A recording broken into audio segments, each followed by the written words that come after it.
Hello बच्चों, मैं doctor Kumar Kartik और आज आपको मोशन रांची के इस यूट्यूब चैनल में मैं आपका स्वागत करता हूं।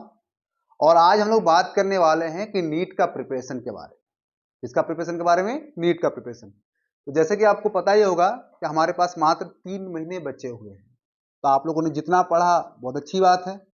और पहली बात तो बहुत सारे बच्चे डर जाते हैं कि 3 महीना बचा हुआ है, मेरा ये नहीं हुआ वो नहीं हुआ। आपको पहली बात तो ये आप एश्योर रहिए कि आपको बहुत सारी चीजें आती है, बस लैक ऑफ रिवीजन के लिए सारा चीज गड़बड़ हो रही है आपकी। तो करना क्या है, आपको कुछ नहीं करना, कुछ कुछ स्टेप्स को फॉलो करना है। इस स्टेप में अगर आप जाओगे तो आपको जहां बहुत सारे कॉन्फिडेंस आपकी बढ़ेंगे। तो हम लोग सिर्फ कॉन्फिडेंस कैसे बढ़े उसी के बारे में बात कर लेते पहले। तो पहले स्टेप में क्या करना है, आपको शॉर्ट नोट्स अगर आपके पास है तो बहुत अच्छी बात है, अगर नहीं है तो बनाने मत लगना प्लीज, क्योंकि अब टाइम नहीं है।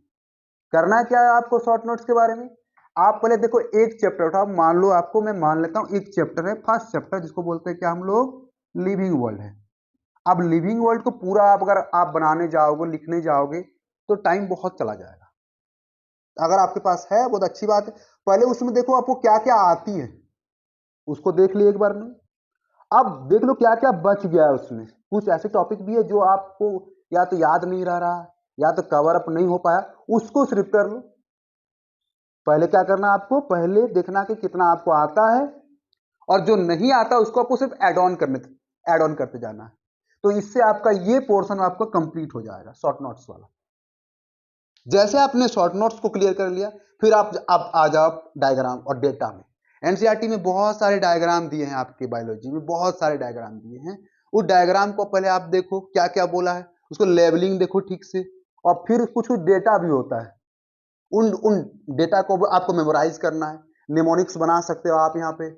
उसके बाद क्या, जब आप लोग शॉर्ट नोट्स हो गया और आपका डायग्राम वाला पार्ट हो गया, मतलब आपका जो थ्योरेटिकल पोर्शन पूरा पूरी कंप्लीट हो गया। तो इसको क्या करना है उसके बाद आपको एनालाइज करना है। तो कैसे एनालिसिस करोगे, आप हो सके तो किसी को सुना सकते हो, जो नहीं पढ़ रहे उसको सुना सकते हो, या फिर खुद से आप उसको अगर मेमोराइज कर सकते हो तो बहुत अच्छी बात है। उसमें भी आपका काम हो जाएगा, वो काम हो जाएगा। तो इस तरह से जब आप देखोगे तो आपको लगने लगेगा कि हाँ भाई, मेरे इतने सारे चैप्टर कवर अप हो गए, अब इसमें कुछ भी नहीं बच रहा है। अब क्या मैं इसमें क्वेश्चन बना पाऊंगा, ये सवाल उठेगा आपको। तब आपको क्या करना है, आपका पीवाईक्यू पे जाना है। पीवाईक्यू पहले मत चला जाना, जहां पहले पीवाईक्यू के पूरा चैप्टर का आपका जो कंटेंट था वो वाला जो पार्ट पूरा गायब हो जाएगा। तो आप पीवाईक्यू में पहले मत जाओ, और पीवाईक्यू में तभी जाओ जब आप पूरी पूरी पूरी तरह से कॉन्फिडेंट हो। तो पहले क्या करना है आपको, शॉर्ट नोट्स जो चैप्टर वाइज, उसको, उसके बाद उसको मेमोराइज करने के बाद आपको डायग्राम डेटा में जाना है। फिर आपको एनालाइज कर लिए तो फिर आपको जाना है किसमें, पीवाईक्यू। जब इतना सारा चीज आप कर लोगे तो उस चैप्टर में आपका बहुत सारा कॉन्फिडेंस आपको लगने लगेगा कि हाँ, कि मेरा अब ये चैप्टर पूरा क्लियर हो गया है, कहीं कुछ नहीं बच रहा है। तो फिर क्या करना, आपको अपने को टेस्ट देना उसमें। तो अगर आपने टेस्ट सीरीज लिया हुआ तो अच्छी बात है, अगर नहीं लिया हुआ होगा तो आप मैंने खुद से अगर टेस्ट बना सकते हो तो अच्छी बात है। तो ये तो इम्पॉसिबल वाली बात हो जाएगी, इसीलिए हम लोग करते क्या है, कोई एक टेस्ट सीरीज ले लेते हैं।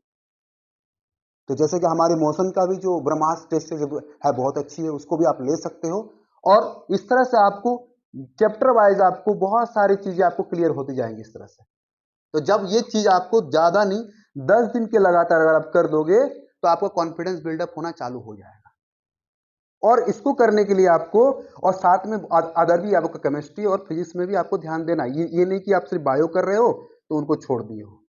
तो आपको एक क्या करना, आपको एक शेड्यूल बनाना पड़ेगा और टाइम का डिवीजन करना पड़ेगा कि कैसे कैसे हम बायो कितना करना है, और केमिस्ट्री कितना करना, और फिजिक्स कितना करना है। क्योंकि एक साथ कुछ बच्चे क्या करते हैं कि बायो कर रहे हैं तो सिर्फ बायो ही करते जा रहे हैं, फिर केमिस्ट्री और फिजिक्स छूट जा रहा है, कोई फिजिक्स पढ़ रहा है तो ये दोनों भी छूट जा रहा है। तो आपको इक्वल बैलेंस बना के चलना होगा, तभी आपका कॉन्फिडेंस आ पाएगा। अब वरना एक तरफ का आपका कॉन्फिडेंस लैक हो जाएगा।